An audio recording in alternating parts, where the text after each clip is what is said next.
Hello and welcome back to the latest video in my Crusade list series, specifically around my Space Wolves project.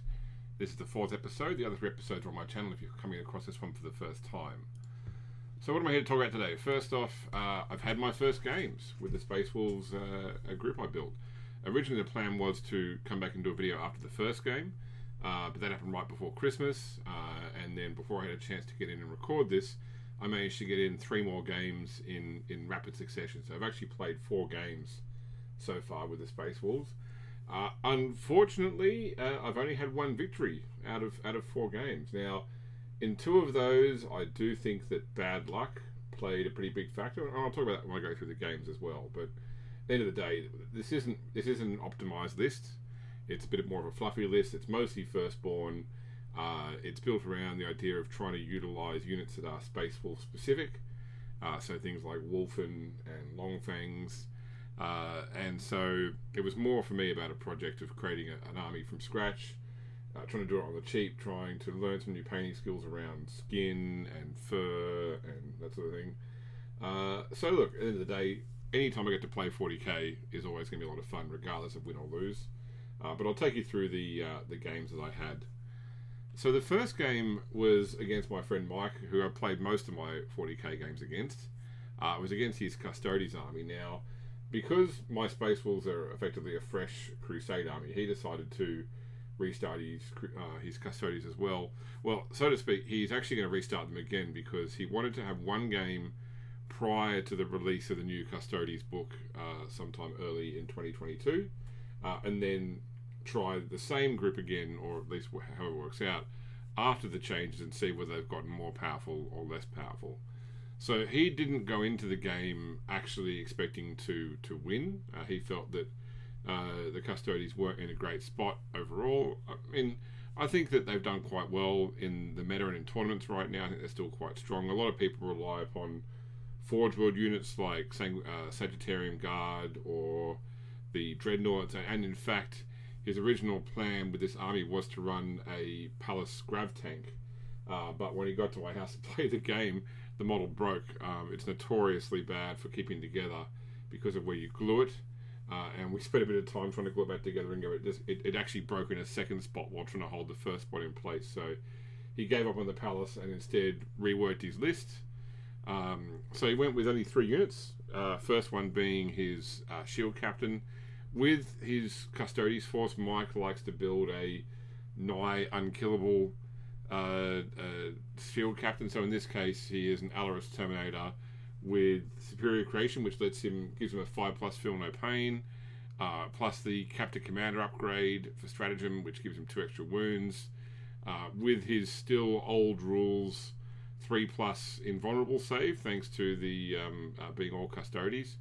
Yeah, he's a pretty hard character to kill at 8 wounds, toughness 5, 3+ invulnerable. Plus he gave him the Obliteratum, which is the relic grenade launcher on his arm as well. So I mean, I fought this character, in earlier Crusade lists, even more powerful when he gets a few upgrades behind him as well. But in this case, I knew he was going to be a problem from the start. He was deployed from my side, looking from my side to the left of the board, along with 3 Custodian Wardens, all of which were armed with the Castellan Axes and Misericordias. And then he had a squad of 5 Custodian Guards on the other side of the board, all with Storm Shields and Sentinel Blades. The particular mission was an interesting one. We both looked at it and thought, we're not going to play it the way it's intended to be played. Effectively, you have 4 objectives on the board. And this one, by the way, is from the Warzone Caradon. I think it's called the Plague Purge book.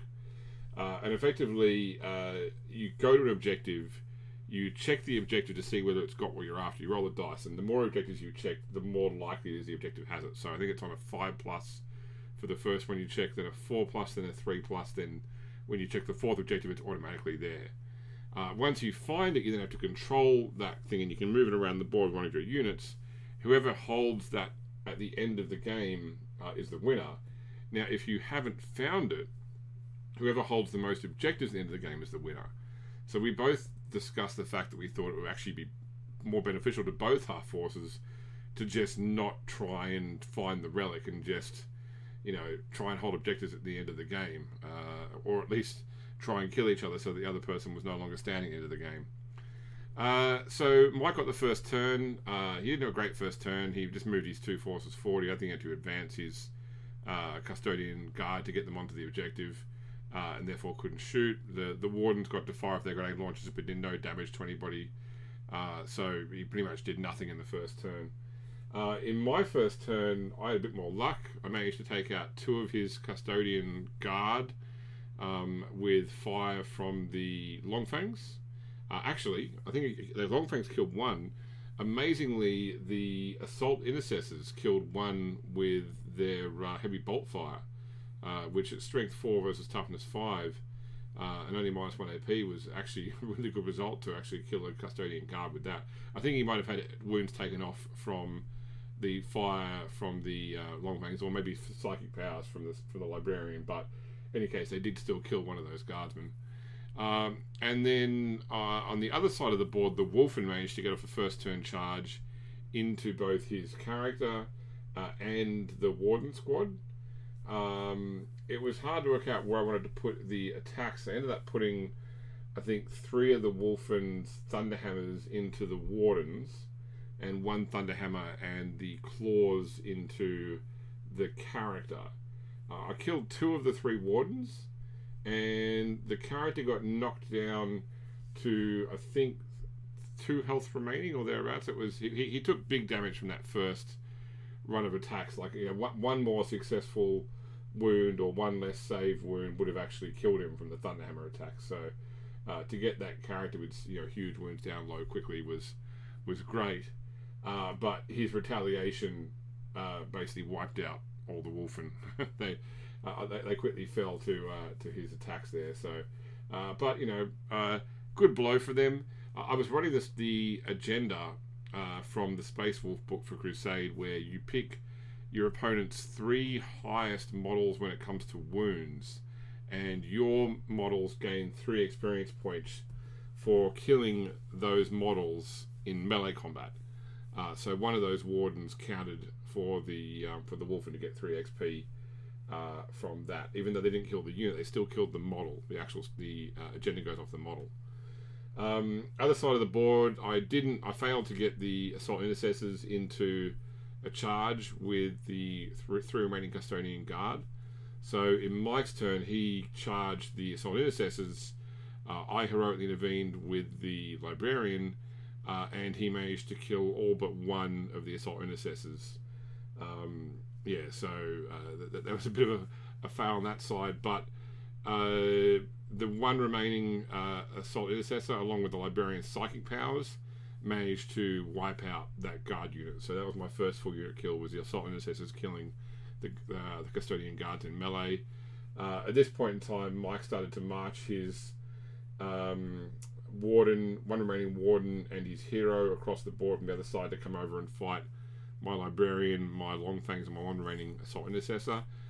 I made a bit of a mistake. I moved my Longfangs forward to try and get a shooting angle, because a piece of terrain in the middle of the board meant they had no angle on the character or the Warden. And I moved them forward, and their combined fire took out the remaining Warden. So literally all Mike had left was his character. But what it meant was, when his character charged into my Librarian, I knew that he would be able to, when he killed the Librarian, he'd be able to follow up into the Longfangs. So unfortunately, I had to charge with the Longfangs once I had the opportunity. Otherwise, I would have been charged with him anyway. And he wiped out the Librarian with ease. So pretty much the final fight was my 5 Longfangs against his Alaris Shield Captain. You know, 1 good. You know, well, I needed to take off 2 wounds in any case. But yeah, he killed all my Longfangs before they could kill him. Unfortunately, the big thing I forgot was that my Longfang Sergeant had a Power Fist. I was doing all their attacks as though they were just using close combat weapons, and I completely forgot about the Power Fist, which could have made the difference. At 2 damage, a single successful hit from that, not saved, would have actually won me the game by tabling my opponent. And I forgot that. And the other thing I forgot, I've had a lot of problem remembering this one throughout playing Space Wolves, is remembering that when they're in Assault Doctrine, 6s count as 2 hits. So I forgot that as well. So it's possible I actually could have won this game just for a bit of bad luck and just getting used to the army.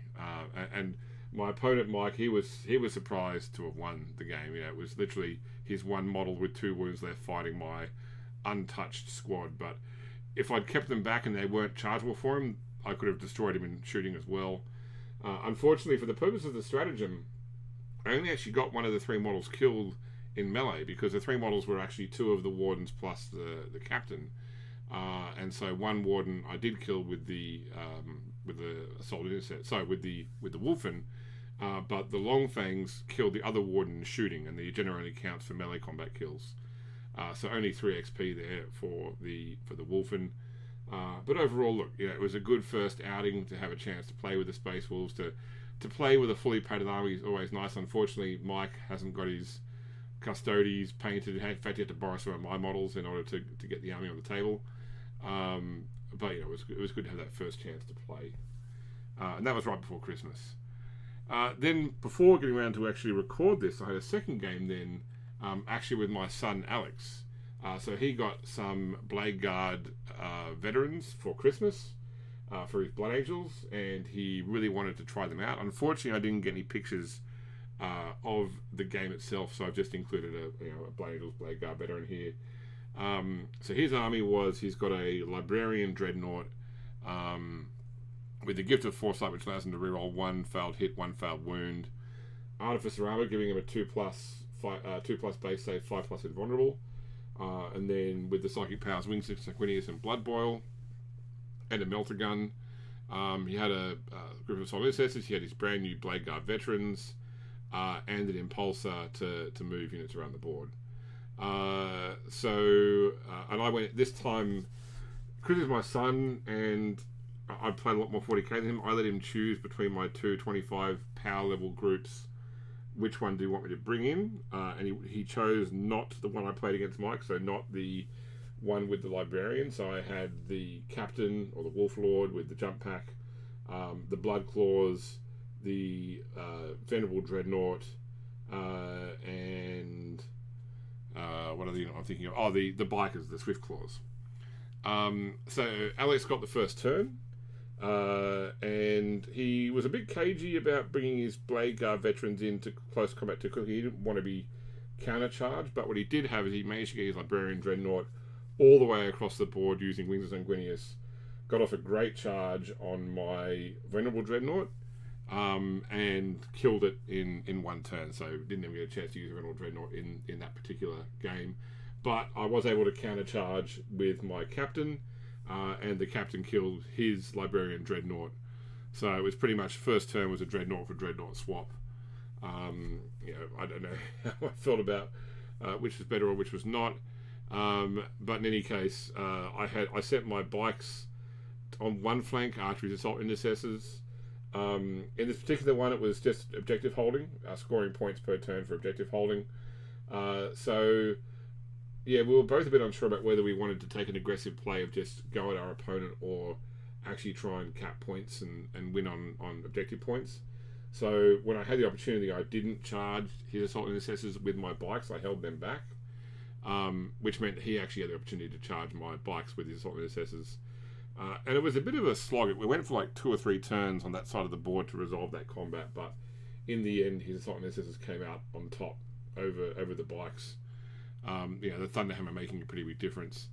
But then on the other side of the board, he used his Impulsor to screen for the Blade Guard veterans as they advanced, and so they took out the Blood Claws, and my Captain managed to go in and destroy the Impulsor with his Thunderhammer, but then the Blade Guards fell on the Captain and wiped him out as well. So this is probably the one game where my opponent's strategy and army was just better suited. It wasn't bad luck. It may be a bit of bad tactics, but at the end of the day, I was beaten by the superior army in this particular game. And look, it's because of my son. I'm still coaching him. A couple of times I gave him advice on, maybe you should do this instead. So it's a teaching moment as well from a point of view of 40k. But yeah, we both had a good time anyway. Which then led on the exact same day to the third game against my other son, who wanted to play with his Craftworlds. Once again, didn't get any pictures, but this is actually one of the models from our Craftworlds army in the house, just one of the wave servants we used. So he's playing an Ulthway Craftworlds army. Obviously not in a great place in the meta right now, but he was just keen to play. So he had a Farseer Skyrunner with the Ulthway Fate Reader ability, which lets them roll a d6 at the start of each player's turn. On a 6, you get an additional command point. He didn't get it off once in the entire game. The Phoenix Gem means the first time your Warlord is killed or your Relic Holder is killed, you roll a dice for each unit within a certain range, and if you score above a certain number, they take mortal wounds. Provided that kills at least one model, then the character survives the fatal attack on one wound remaining, and that did go off during the course of the game. And the Farseer had Executioner and Doom and a Singing Spear. Then a couple of different squads of Aspect Warriors, so some Die Avengers and some Fire Dragons, and then finally a Wave Serpent, which is still a pretty good model these days as far as points for what it does. And on top of that, when you're playing Crusade using power level, you can basically take every single upgrade, and it doesn't matter. In fact, the only reason it didn't have Spirit Stones is because playing Ulthway, they got the benefits of Spirit Stones anyway. So in this particular case, I got the first turn. I flew my captain across the board and on his jump pack and charged turn 1 the Die Avengers and wiped them all out to a man. No problem at all, so he didn't get a chance to use those at all. I was playing the same army as I was playing against my other son, so once again the captain, the Dreadnought, the Blood Claws and the Swift Claws. My Blood Claws ended up in melee combat with his Farseer after he brought her over to try and smite, and then when his psychic powers failed him, he just went into a charge as well. And although he was able to kill a few of my Blood Claws between both the Farseer's attacks and then also when the Phoenix Gem went off and killed more with mortal wounds, within a couple of turns they'd killed the Farseer and then moved on. My Dreadnought in the middle of the board basically managed to somehow with his Blizzard Shield turn away all the melter shots from the Fire Dragons, and then he charged the Fire Dragons in melee combat and wiped them all out, which basically just left Nicky with the Wave Serpent, which the Dreadnought went into combat with, and there was a couple of rounds of close combat. So the only models I lost during the course of the game was I lost 3 Blood Claws up against the Farseer, and then my captain was killed by some lucky shots from the Fire Dragons before they were charged by the Dreadnought. So I think he put 3 Fire Dragons onto my Dreadnought and 2 onto the captain, who was not protected by the units around, and he managed to kill the captain with Melter Fire. So, but yeah, it was still, he was tabled by turn 3.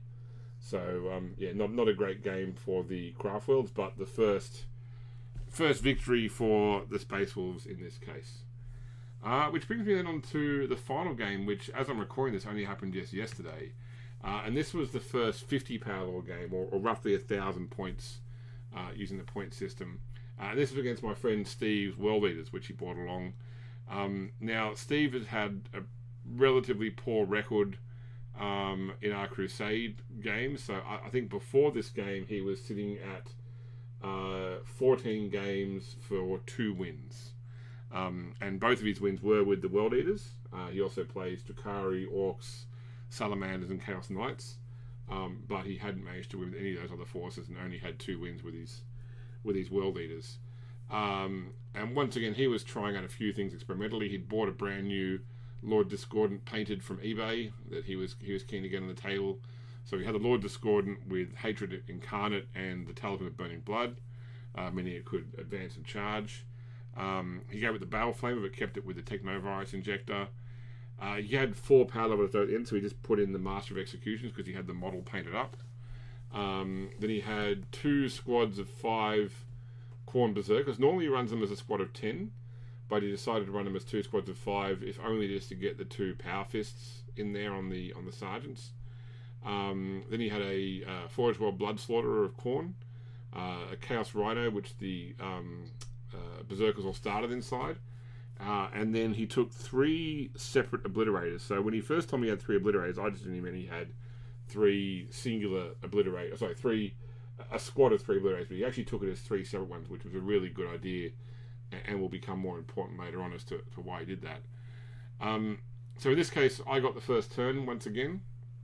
There was a points-based objective around trying to hold victory points, but we figured with both melee armies, let's just run at each other, and first guy to die loses. So I got my Swift Claws across the board and into his Blood Slaughter at the start of the game. And I also managed to get both the Dreadnought and my Captain into close combat with his Rhino, the far side of the board on the first turn as well. Now, both those combats went, well, okay, so I'll say first off that the Dreadnought wiped out the Rhino no problem at all. And 2 of the Berserkers died getting out of wreckage as well. But then on the other side of the board, the Swift Claws got into the Blood Slaughterer and quickly dropped it to 2 wounds. In fact, dropped it to 0 wounds, but it was exactly 0 wounds. And so I actually encouraged Steve to use a command point to re-roll a save, with a 5+ invulnerable, which he did, and thankfully for him managed to keep the Blood Slaughterer alive on 2 wounds, which was, in hindsight, actually quite a major turning point for the game, because that Blood Slaughterer then went on to wipe out the entire Swift Claw squad in its first melee phase, and it was no slouch in the rest of the game either. So that was a well-spent command point to keep the Blood Slaughterer alive.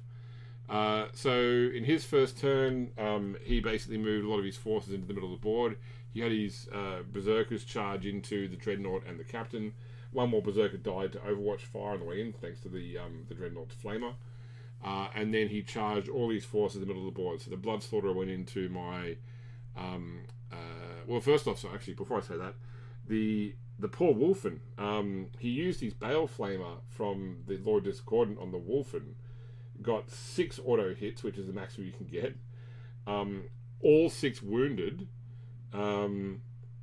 Then I think I managed to save only 2 of them, and so 4 Wolfen were killed straight away, and then he used the Blood Slaughterer's harpoon to kill the last Wolfen, so the Wolfen did nothing in the game. That was like a whole bunch of power level wiped out for no gain, unfortunately, thanks to some really lucky shooting with the Bale Flamer of the Lord Discordant.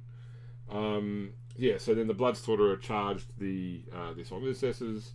The Lord Discordant charged both the Assault Intercessors and the Blood Claws. So then, the Master of Execution went into the Assault Intercessors as well. So a big melee in the middle of the board. So he chose to resolve the Berserkers first. Now, the Berserkers, he put every single attack, so all 7 guys with both sets of attacks, onto my Captain, my Wolf Lord. And he tanked like a boss, He's got the Pelt of the Beowulf, which is -1 to hit and -1 to wound. So all Steve's attacks were hitting on 4s, wounding on 4s as well. So he basically halved his attacks and halved his wounds to get down how many actual wounds he did. And then I was saving, depending on whether it was the chain axes or the chain swords, on either 4s or 3s. And then I had a 5+ feel no pain. So from all the attacks of all 7 guys in both rounds, he only did 2 damage to the Captain, and had no attacks left to put onto the Dreadnought. That was a really great fight on that side for me. Now, the Dreadnought attacked and wiped out the entire squad of 5 in one go. And then the Captain attacked the squad of 2 and only managed to kill 1, which was a really important point, because it meant that after the whole battle was done, the Dreadnought was still technically in base-to-base contact with 1 Berserker. So I couldn't just move him away and then charge him into something else. Once again, another thing which was a key inflection point in the game. Now, because he attacked first there, I actually interrupted and had my Assault Intercessors attack next, hoping to take off the last 2 wounds from the Blood Slaughterer and also kill the Master of Executions. Now, they did manage to kill the Master of Executions, but unfortunately could not get through the Blood Slaughterer, and so it remained alive. It then killed all the Assault Intercessors. I think it killed most of them, killed all but 1, that's right. And then the Lord Discordant killed the remaining Assault Intercessors and all the Blood Claws. So my entire middle of the board collapsed in my opponent's first turn. So by the end of his first turn, I'd lost my Swift Claws, I'd lost my Wolfen, I'd lost my Assault Intercessors, I'd lost my Blood Claws. All I had left was my Librarian, my Captain, and my Dreadnought. And he still had his 3 Obliterators, which hadn't arrived on the board yet. So in my turn, the Librarian finally took out the Blood Slaughterer with a Psychic Power. So that removed that threat from the board. And I managed to get my Captain, who wasn't in base-to-base contact with the remaining Berserker, across to charge into the Lord Discordant. But then once again, thanks to just some rough rolling on my part, this Disco Lord managed to survive on, I think, 3 wounds or 4 wounds remaining, before he managed to kill my Captain in response. And if the Dreadnought had been free, because I managed to kill it last Berserker, I could have got the Dreadnought in too, and that would have made all the difference. But unfortunately, I had to then use the Dreadnought's Flamer to kill the last remaining Berserker in the shooting phase, and he wasn't close enough to the Lord Discordant to charge. So then what that meant was I had Dreadnought. I still had Longfangs. That's right, Longfangs on the far end of the board. So I had Longfangs, Dreadnought, Librarian, Captain. And all he had left was the Lord Discordant, but then he brought down his 3 Obliterators, and one of them wiped out the Librarian. Actually, the Librarian might have been killed by the Lord Discordant at some point, but in any case, Librarian was killed. And 2 of the Obliterators tried to kill the Longfangs, but didn't have much luck on the shooting side. I managed to kill 2 of them, which meant I still had 2 multi-melters and a melter gun on the field in range of the Lord Discordant. But then he got off a really lucky charge with one of the Obliterators into the Longfangs. I tried to fire Overwatch, missed with all 5 shots, all melter, which would have easily killed the Obliterator. And then I managed to interrupt because he fought with the Captain first in the middle of the board. And in the interrupt, I just hoped to try and get the Power Fist onto the Obliterator to kill it, but I only managed to do 2 wounds to it, and then in turn kill my Longfang. So once again, if it had failed the charge, or if I had managed to get one more hit with the Power Fist, would have left my Longfangs in my next turn the ability to melter fire into the Lord Discordant. But as it stood, all I had left was the Dreadnought. The Dreadnought did run across and kill one Obliterator to get off an objective, but then the Lord Discordant charged the Dreadnought and killed it before it could respond. I had hoped that if I could survive its various melee attacks, I could have fought back, and it does have that Blizzard Shield, but it just wasn't enough. Even with Duty Eternal and Unyielding Ancient, the Dreadnought still died. So I was tabled in turn 4, and all my opponent had left was an injured Obliterator, an uninjured Obliterator, and a badly injured Lord Discordant, but still enough for him to win the game. So he was happy to get his 3rd win in our Crusade series. But it was a tough pill to swallow for the Space Wolves, because there were so many points where just one better roll could have spun the game the other way. But that's the way the game works as well. It's part of the fun of playing 40k. So having played those 4 games, now let's talk about where my actual army is at. So first off, my Captain. So he fought in 3 of the 4 battles. He did get 2 kills. The Librarian Dreadnought he killed in melee, and the Divergence in melee. He got 1 mark for greatness, so he has leveled up to Blooded. And I've given him Artisan Bonics, which means he's now Strength 5, and he's got a 5+ Feel No Pain. So, but that upgrade was done before the 4th game, so that 5+ Feel No Pain helped him certainly surviving all those attacks from the Khorne Berserkers. But now, he's got the -1 to hit in melee, -1 to wound in melee, and a base 2+/4+ invulnerable, and a 5+ Feel No Pain. So just like Mike's Shield Captain earlier, this guy is made to be hard to kill. And he's also hard hitting because he hits on 2s when he charges, thanks to being a Space Wolf, with a Thunderhammer doing 3 damage per hit, and he's Strength 5, which is Strength 10 with a Thunderhammer, so he can even wound Lehman Russes on 3+. So he's a bit of a beast, and hard to kill going forward. The Librarian so far has fought 2 battles, only had 1 kill when he got the Blood Slaughterer, managed to wipe him out with Psychic Power, so he's just sitting on 2 XP right now. The Blood Claws, they fought 3 battles. They've got 2 kills so far, the Impulsor in Game 2 and the Farseer in Game 3. They actually got marked for greatness in Game 2 because they really held at the middle of the battlefield. So they have also leveled up. So they've now got blazons on us, which means they're all now sitting at 2+ weapon skill, which for most of the guys won't matter because when they charge in, they'll be effectively 1+. But it means that that power fist is going to be hitting on 2+ on the charge as well. Okay, the Assault Intercessors, they fought 2 battles. They did get 2 kills, both the final Custodian Guard and also the Master of Executions in Game 4. So they're sitting on 2 XP. The Longfangs, 2 battles played. They got the last Custodian Warden in Game 1. So they're also on 2 XP.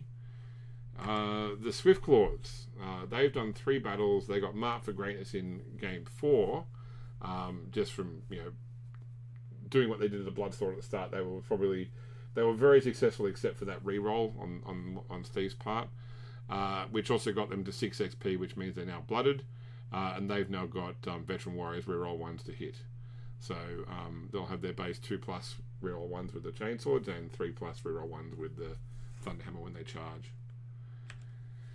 Right, the Wolfen, the Iceguard Brotherhood, 2 battles fought. They got marked for greatness in turn 1 by charging in first turn and wiping out 2 Custodian Wardens. So they're now sitting at 8 XP. They are also blooded. So they've also got the Blazing Honors, just like the Bloodclaws, for +1 weapon skill. I also spent a requisition point to give them the tail upgrade. So they've now got 2 tails. Tail of the Oathbound, which means they now auto-pass morale. And also Tail of the Shrew, which means they can fall back and charge.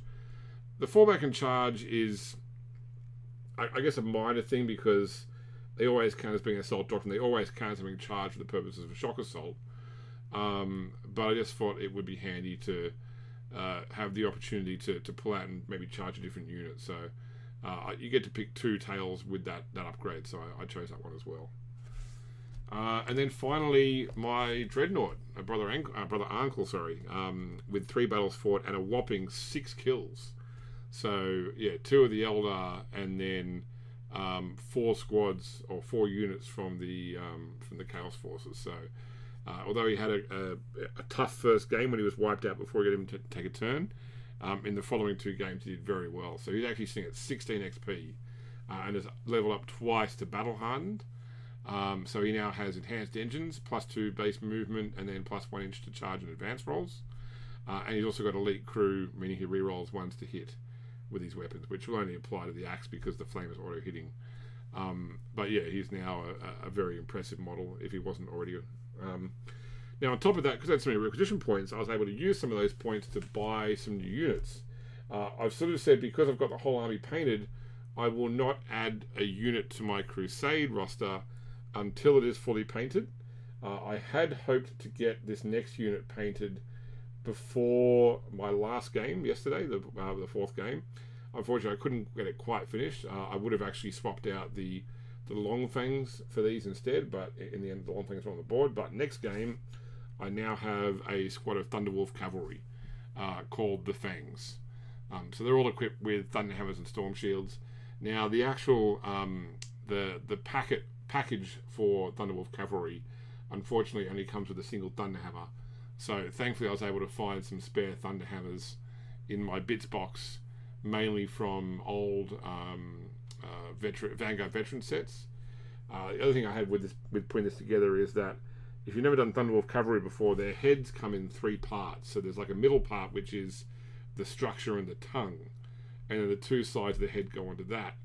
When I was building the first one, it's got this cybernetic eye which goes through a hole in the side of the head, and I had troubles lining up the 2 sides when I glued it, and I did actually manage to get them lined up, but when I put it down at some point, obviously it's started to shift itself back to where it was sitting previously, and by the time it's fully dried and I noticed it, the 2 pieces are separated, leaving this like really obvious separation line on the top of the head. So I considered using green stuff to patch it, but in the end I decided actually just to paint it because one of the models has like a couple of armor plates on its shoulders that are the same color as the Space Wolves armor. So I thought what I'd do is I would paint an armor plate on the head, because that particular head also has half its jaw missing, replaced with a metal jaw and then the cybernetic eye. So I figured this wolf has had some pretty hefty head hits in the past, and so putting an extra plate on top of the head managed to make it fit in quite nicely. I feel you can see it in the picture here on the right hand side.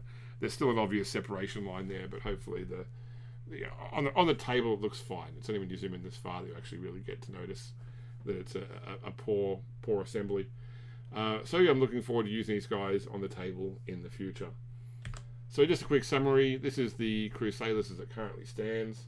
I do still have 3 unused requisition points and 3 unused supply as well. So going through, we've got every unit now except for the Thunderwolf Cavalry has actually had at least 1 battle. Unfortunately, well, actually at least 2 battles to say. The survival rate on my models is not great though. I've only had 3 units that have survived a single battle each. Everyone else has died every battle they've walked into. So this Space Wolf Army does have a tendency to get itself tabled, which I guess is one of the problems with close range melee armies, especially given that 2 of my opponents so far, well 3 of them I'll argue, that the Custodes, the Blood Angels, and the World Eaters are all armies which favour close combat. So it wasn't like I was charging a gun line. It was just it was my guys charging other guys who'd want to charge anyway, and just seeing who got the charge off and who actually managed to do the most damage. But as you can see, certainly the Dreadnought is leading the charge when it comes to kills and activities as well. But with my remaining 3 supply value and my remaining 3 points, I'm going to add 3 more units to the roster. So I'm going to bring in some Hounds of Mordecai, some Wolf Guard Terminators, and the Space Wolf Primaris Lieutenant. Now, I actually have all of these models ready to assemble and paint up. As I said, I will not put them into the Crusade list until they're actually finished and painted. The whole thing, I don't want to have partially painted models in this list going forward. So it's going to be only fully painted models. The Wolf Guard Terminators are giving me some trouble because I decided to give 4 of them Thunder Hammers and Storm Shields, and to give the 5th one a Chain Fist and a heavy weapon. And my heavy weapon of choice is actually the Cyclone Missile Launcher, which you don't get in the Wolfguard Terminator pack. You get a heavy flamer and an assault cannon. And although the assault cannon is still pretty good, it's only 1 damage right now, which is not that great in the current meta. And the Cyclone Missile Launcher is basically like having 2 missile launchers, and you also get to have the benefit of having the Storm Bolter as well.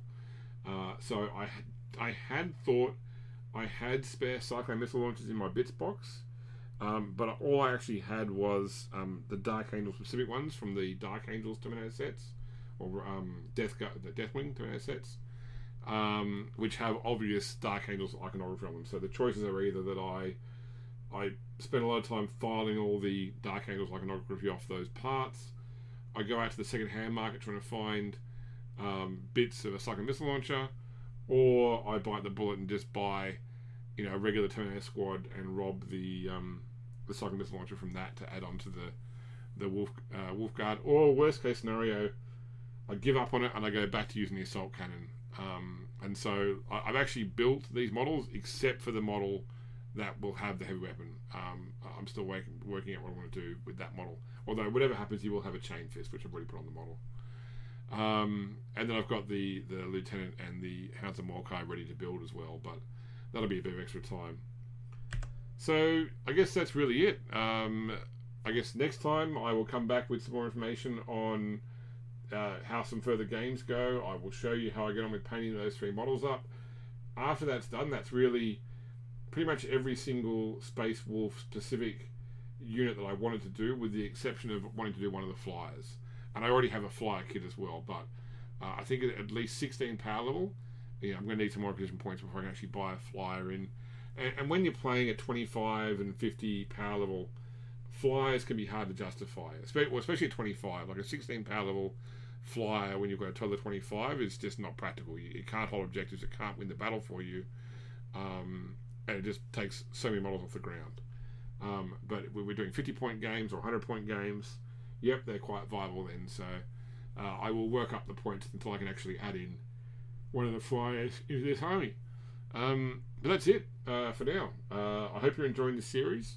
I have actually spent a bit of time planning out other Crusade armies as well I would like to do. So pretty much our group has decided to effectively do like a soft restart of our Crusades. So most of us are changing up our lists, doing new lists, starting them over from scratch. And so I've used the opportunity to go through and write up a few more lists. So I've been I've done one for my Ultramarines, I've done one for Drukhari, I've done one for Adeptus Sororitas, and I'm currently working on one for AdMech as well. So I'd be keen to know, do you just want to hear more about the Space Wolves, or would you be interested in a separate series, or as part of this series, going through, once again, the same build planning, painting, Crusade list creation of one of those other armies, or multiple other armies as well? What do you enjoy out of this series? Let me know in the comments, or if you're on a Discord server that I'm on, feel free to mention it in Discord too, because most of what I do here I post into Discord. So that's it. I hope you enjoyed the episode, and I will see you again next time.